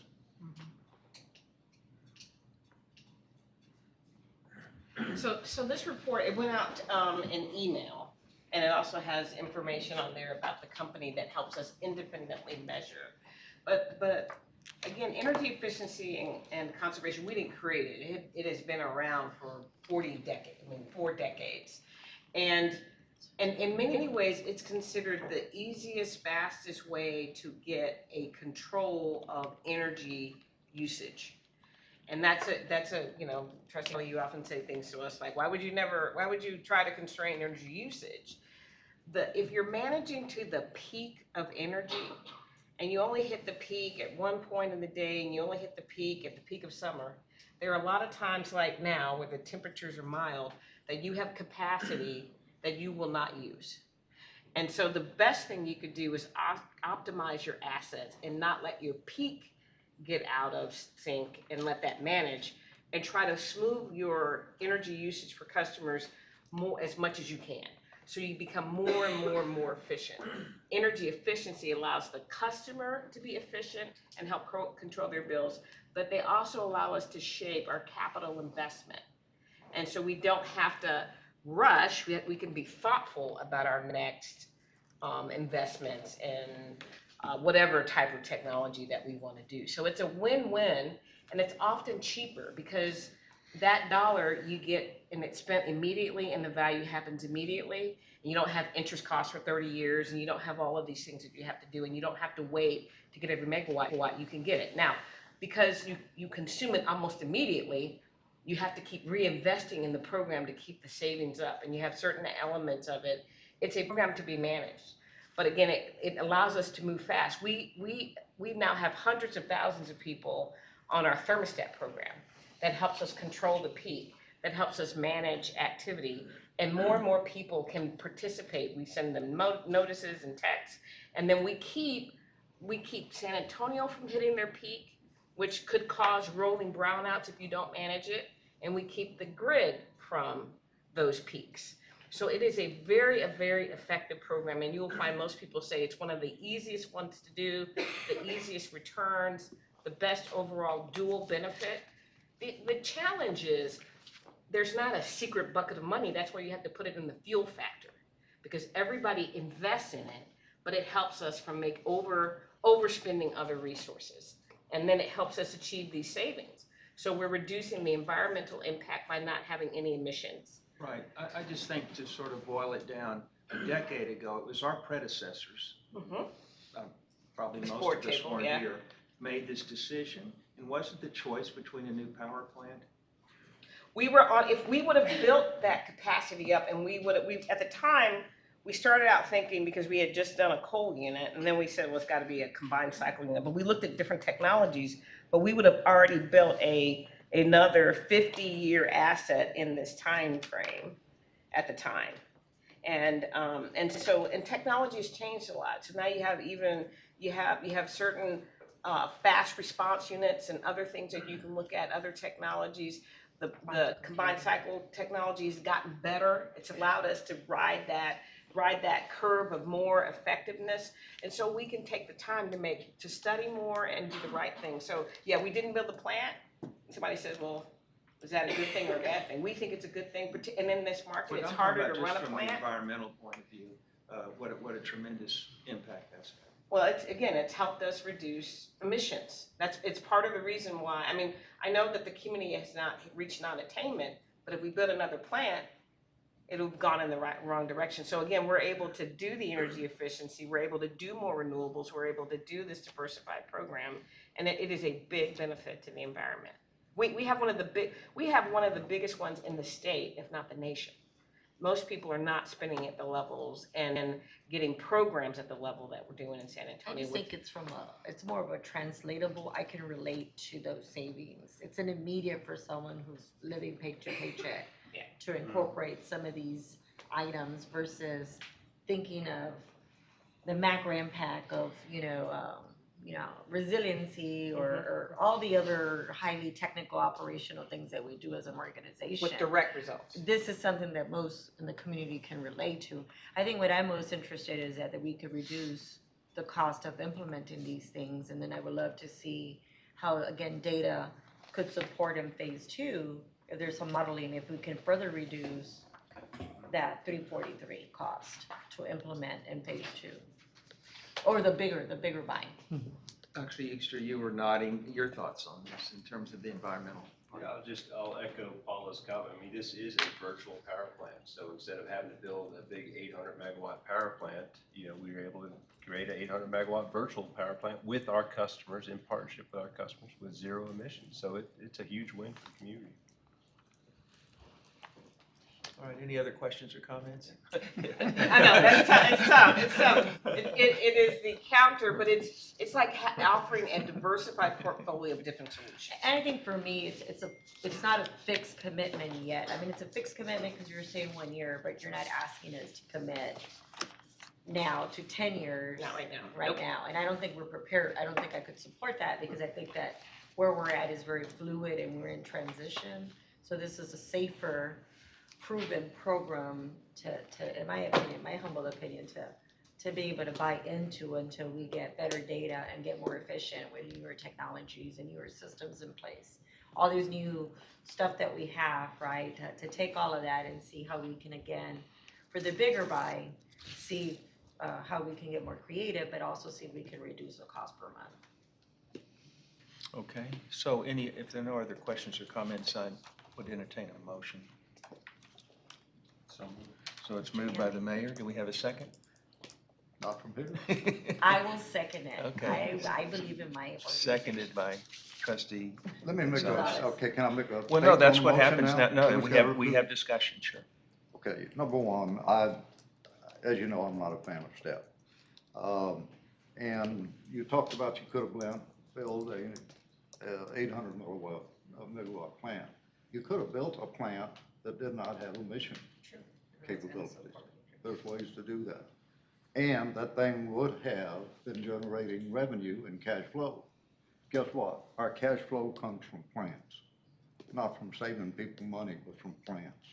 And so if you carry this to the extreme, yeah, we can keep doing this stuff until we run out of money. So I'm prepared to vote for this one bridge. We've already thrown away 700 million, so throwing away another 70 million doesn't make that much difference. But to go to $1.5 billion under this kind of ridiculousness, I want to see some analysis from people other than the people that have a vested interest in making this work. I want to see the other side. So I'd like to start on this really, really early. If you're going to expect me as a board member to vote on this effective January 31, 2021, then I want to start working on it next month. And I want to hear the other side of the story. I'm tired of hearing all of the great and wonderful things. I've never heard anybody criticize the program because all were big fans of it. I want to hear the other side. And so if you expect me as a board member to vote on $700 million, think about that for a second. $700 million. Before I vote for $700 million, I want to hear the whole story, not just half, not just the environmentalist side, not just the do-gooder side. I want to hear the whole damn story, okay? So let's go in and make sure we get that type of analysis too before you ask me to vote on $700 million of throwing away this genie in the bottle that we let out 10 years ago. I agree that we should not invest $700 million just like that. But it's also an opportunity to challenge to CPS to see what other ways can we generate income, but not always at the expense of, the environment. So just for clarification, could we have built a plant with no emissions? Nuclear. Nuclear in the committee is not gonna support that. Yeah, nuclear you could, but I mean, a traditional plant where you have all the environmental retrofits, you still have a carbon footprint. And so the whole climate plan and the greenhouse gases that you couldn't mitigate with today's technology. Yeah, We could do a You could full do many battery versions of that. You installation. could do battery.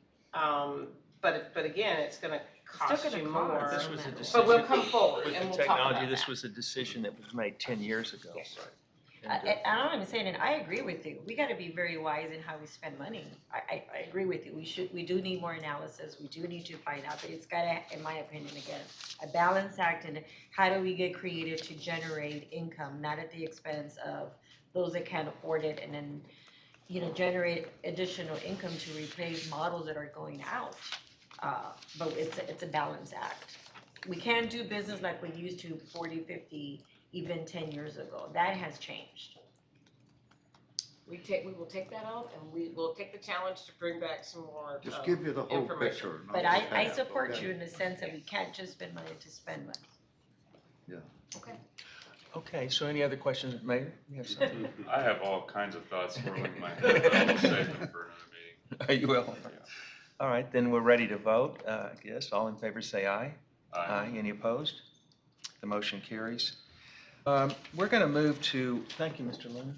Very good. We're going to move to the approval of consent items, but let me tell you where we are now. This should, the consent items, if it's what we think it's going to be, will take about 5 minutes. And then we'd end up with 2 items, the Flex Power Bundle update and the Flexible Path Community Engagement update, and we're expecting 45 minutes on there, so that's 50 minutes, and it's 4:15. So what's your pleasure? What do y'all want to do? Should we try to power through it, or do we want to defer anything, or what? And we've got these, we've got some people that, Yeah, but we also have the PFC. and that's what I'm saying, we've got people that need to catch a flight, so I'm just trying to, what do y'all think? If you all are gonna be here for the meeting on the 27th, we could think about moving that to the 27th, but it's really good, additional really good information too as well, but we can move it Moving, 2 weeks. moving what? Item number 14 and 15. I'd rather move it to. Is that all right with you, Mayor? 27 too. Because I know we moved it to today because you weren't there in December. Yeah, that's fine. We can do that. We'll be ready. Oh, good, okay, well then what we'll do is we'll go through the consent agenda and then we'll adjourn and do PFC. We'll be ahead of schedule. Thank you, sir. Okay. Being And then, efficient. and then, for the record, Ed and I will talk after. Believe it or not, the mayor and I are friends. I know that. You give us every side. Thank you. I mean, that's our responsibility, every site, can't be Exactly. one-sided. Every side. So let's move to the Should not approval be of the decided. consent items. It's not fun. So we've got three things: professional services with, under Chris Euchster, professional services under Fred Bonnewell, and miscellaneous building maintenance under Frank I get Alvarez. to pick on you, you've been quiet over there. So I'll give the our board members an opportunity to look through it, and it is a consent item, but if you want to question anything, then this would be The the only time to question do I it. have on the sunk construction, have we chopped through all of our contingency, or do we still have some left under this, or how we looking on that?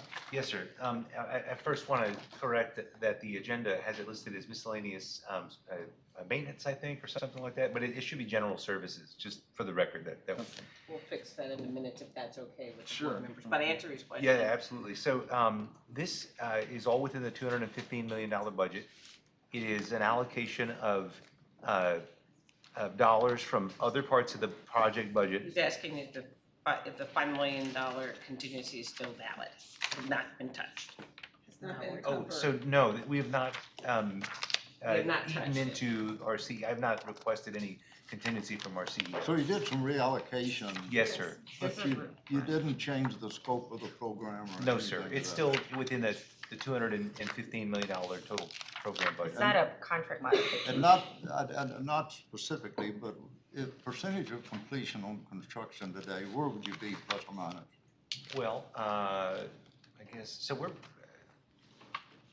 we have the exterior envelope all built, all the floors are enclosed. We have, I don't know how to give a percentage really. 360, maybe around 60. But don't the pay scale, don't the payout, Milestone payment should be the tied to payout should construction to determine the completion. percentage of the completion of the building. Yeah, When that's you look what at the payout. yeah. That's right. What do you think we are paid out Wait, now? it tells that.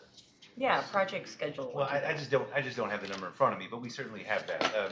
Yeah, you got the payout, that Yeah. tells you the percentage of the project. Yeah. And it even tells you what's left too. Absolutely. And Yeah. We have, it looks like, on here about John Benedict? 100 and, I'm looking at his sheet. John Okay, well, gave me a he's sheet. shuffling some papers there, he may have some This is the insight. same sheet you gave me? Yes, ma'am. The payment sheet here?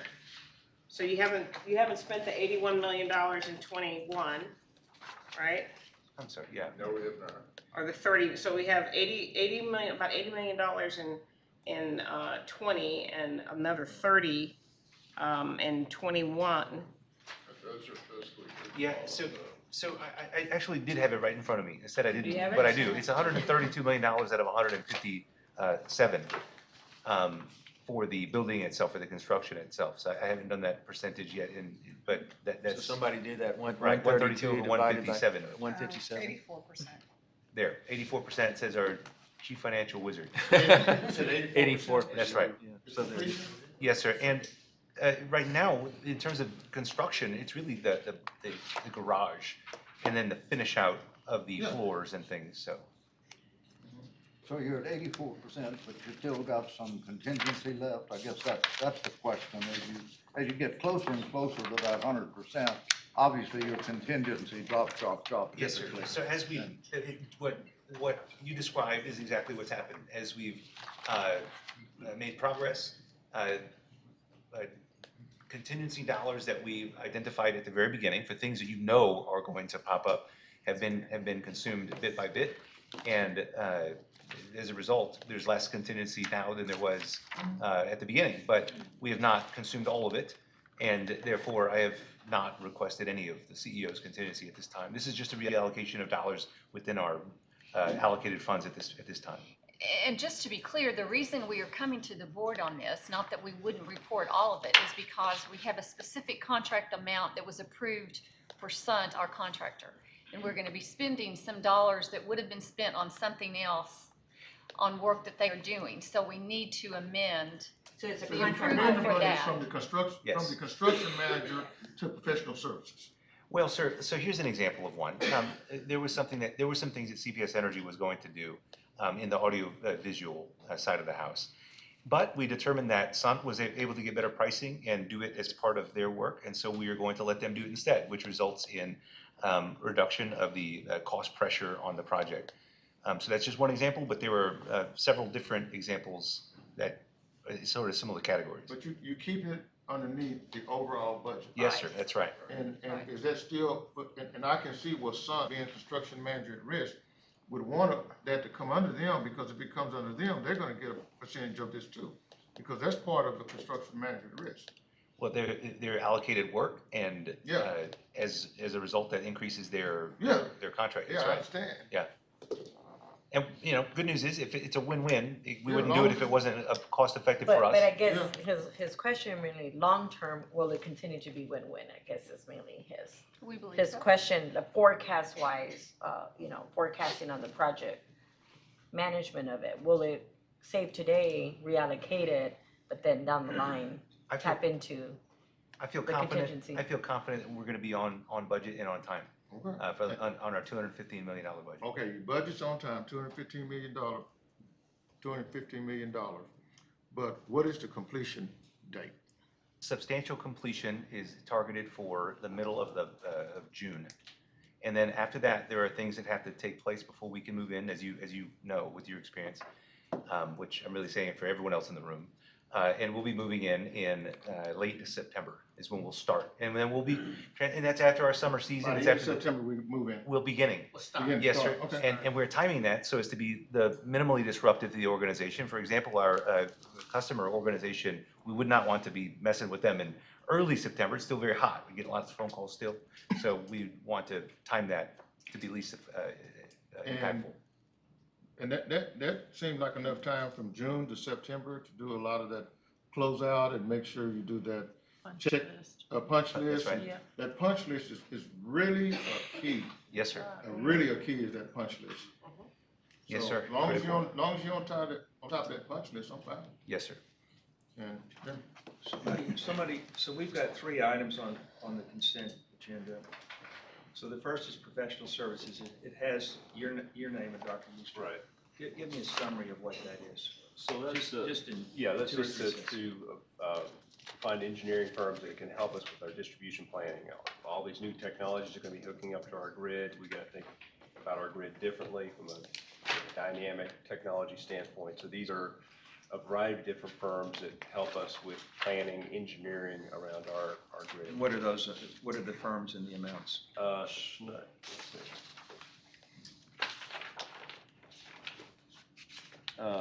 Burns and McDonnell, 2 years, $900,000. Leidos Engineering, 2 years, $900,000.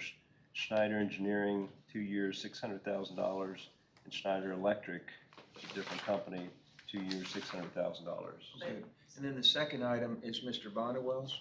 But before we go there, my question would be, how many of those have small business requirements? Because these are non-competitive, right? No, we went through a competitive procurement process. Because it says 3 non-competitive sensitive items. So maybe Oh, I I'm missed. sorry, So we went through a request for qualification since they're. Well, I'm engineering not familiar with a services. lot of these. I was just wondering if there was any. Yeah, one of them's One small of them business, is. one of them's in Bernie, the others are big corporations. Right. Larger corporations. Can I clarify something on this sheet? I think it says competitive and that is whether it's a competitive information like generation primarily. Confidential. It's not a procurement Competitively sensitive. standpoint. These were, as I These were understand, bid these out. were competitive processes. Well, I guess it just says 3 non-competitive. That's, maybe I'm on the wrong slide. well, it's a total of 12 million? 3 million. This one's 3 million. It means it's not competitively sensitive, so we can discuss it in the open as opposed to in executive session. It's not the Because the procurement process. terminology means different. Two Yes. different meanings of the term. To me, non-competitive means that there's no Right. need to go out for solicitations. Right. And there's a sole source, there's a contract vehicle in place, it doesn't mean that we have to go out for compete. That's it. But regardless of that, I still would say, if any of those have any small business requirements, even though I was stated that one in Bernie is small business. It was part of our process, that one out of Bernie met that. Or what was the category?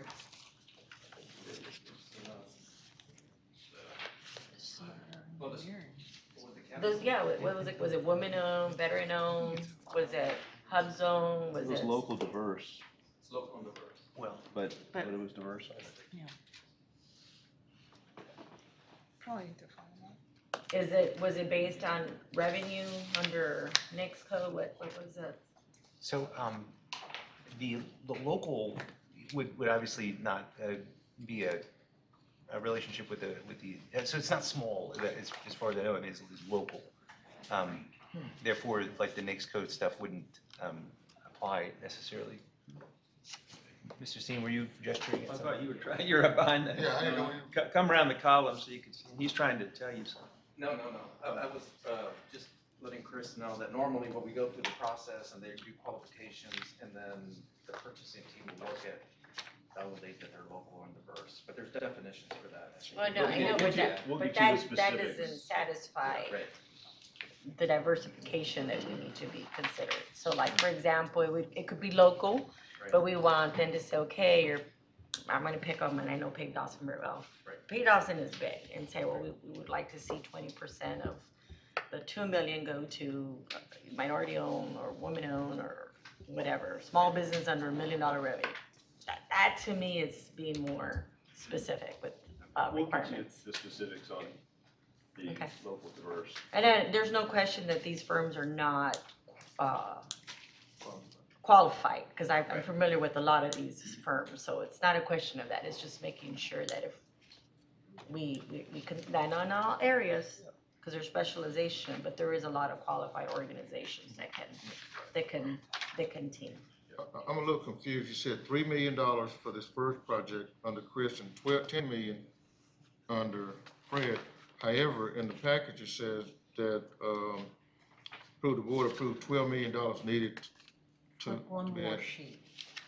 One more, keep going, one more.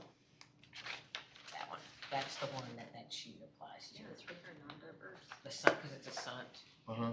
So that one sheet applies to this one, this $12 million. The different, that added to the PO, that's what that. Mr. Bonawar, what do you have? What do you have on? So mine is for a 3-year contract for outside professional engineering design services that supports our internal engineers and designers in the gas solutions area. Oh. And it's engineering related. We've already been under a 3-year agreement. We're gonna go through another 3-year agreement. It's been through the supply chain. It's been bid out. $4.1 million of this expenditure is anticipated to be a diverse spend. Three of these current suppliers on this outlay are already working with us currently. So it provides us increased reliability, increased safety to our system, and with the growth that we have in our city as well. Great, very good. Okay, and we more or less covered your part of this, right? I think so, sir. Okay. Any other questions or comments? Yeah. I'd like to know, I'm looking at this, so to make to move on the recommendation on this, would that be the approval of procured items, 3 non-competitive sensitive items, professional services for the items under 1, professional services, item number 2, and then general services for some construction? Would that be the recommendation? I think so, yeah, it's all the items under the consent agenda. I was just looking on this page right here. Would that be my recommendation? Do I have a motion? Yeah, motion. Okay, so moved by Dr. Mackey, is there a second? Second. Second by Mr. Kelly. Just for the record, I'm not in favor of it. So. Okay, well, any further discussion? I'm just saying, I just think we need to do a better job. It's not the vetting process of the professional engineering firms, it's the classification. To me, not having a specific SBA classification is not what we're about, so. Who would Trustee Gonzalez work with to improve that? So why don't, Well, we've had that conversation. why don't you all work together on that? Okay. I mean, I'm fully confident that we'll work in that direction, but just so you know, I don't want another situation that we had to deal with the furniture. These are significant amounts that even though they go to the local economy, it's not supporting small business. And small business is in $40 million organizations. I agree. That, by the way, who consistently get work in our entire city of San Antonio. We need to diversify how they mentor, how they bring other companies into the picture. But it is not, again, this is not dissing you for choosing those organizations. It's just not making it better. Them working with someone like we do with the financial person, where we have subcontractors working with them. But we'll continue to work on it. All right, any further discussion? If not, all in favor say aye. Aye. Any opposed? I oppose. There's one no vote from Trustee Gonzalez. The motion carries. All right, this brings us, if it's acceptable to you all, if we're gonna defer item 14, which is Flex Power Bundle Update Part 3, item 15, Flexible Path Community Engagement Update Part 3, and I think with the deferral of those two things, we've covered everything, right? Did everybody agree with that? Okay. So I need a motion to adjourn. Motion adjourned. Okay, so I've got one from Dr. Mackey. And I'll second. Second from Trustee Gonzalez. All in favor say aye. Aye. Any opposed? Got your bags ready? The meeting's adjourned. Got them out there? That's what I do sometimes. Okay, we got back right on time here, so it's 4:30 and we're gonna have a PFC meeting. We'll go straight into it. Yes. Is that all right with you? You want to take a look? While we're doing that, a revised set. I'm gonna forget, I'm seeing you and I still forget. Are you? And just so you all know, this should take about 15 minutes, is what we're anticipating. I'm gonna grab more Take copies. that.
Paula Go Williams, you're on our board of this entity, and also Ms. Lindsay Jones. Yes. Okay.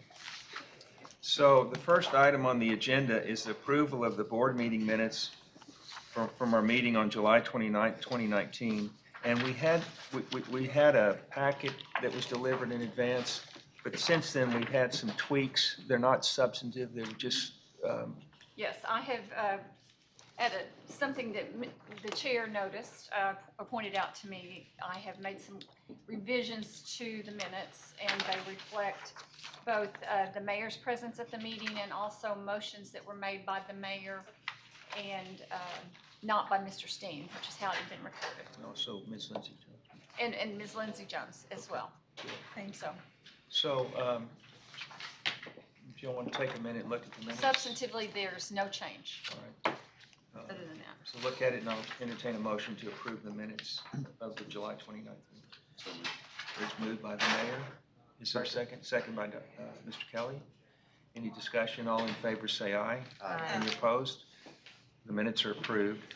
So the next item on the agenda is the annual election of officers. I think that we have, and these are just plugging names into slots, right? Yes. There's a resolution, it's attachment 3 to approve election of the officers, so.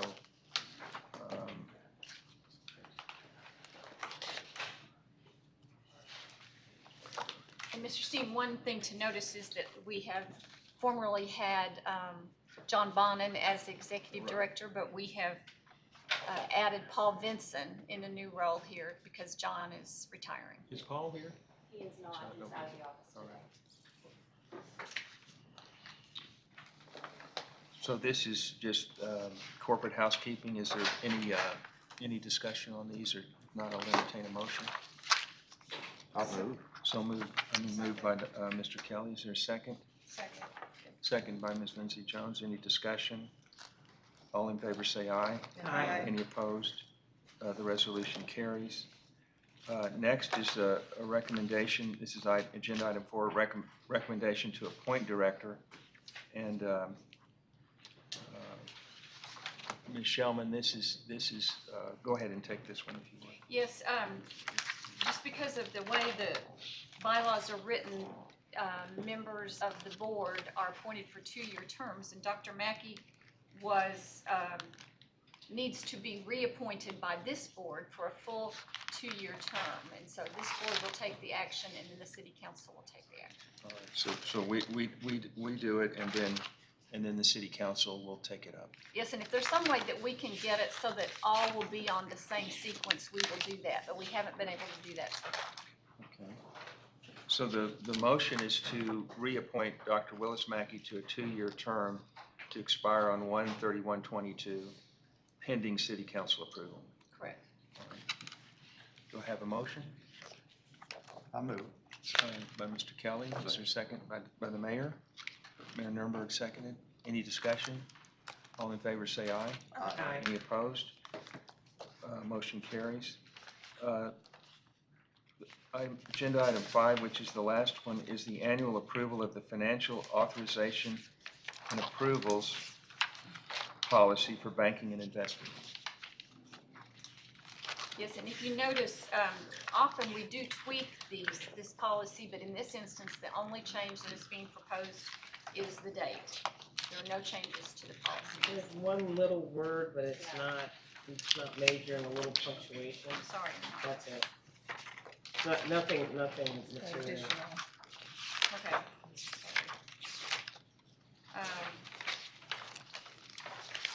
But it needs to be approved annually.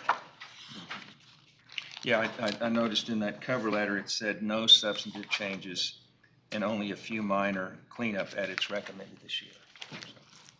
Do I have a motion to approve? So moved. Thanks, Ms. Lindsay Jones. Okay, we've got the motion from Ms. Lindsay Jones. Is there a second? Second. Second by Ms. Gold-Williams. All right, any discussion? All in favor say aye. Aye. Any opposed? Motion carries. Now I need a motion to adjourn. I'll move. Thank you. Mr. Kelly, is there a second by Trustee Gonzalez? Any discussion? All in favor say aye. Aye. Any opposed? The meeting is adjourned. Thank you. Welcome.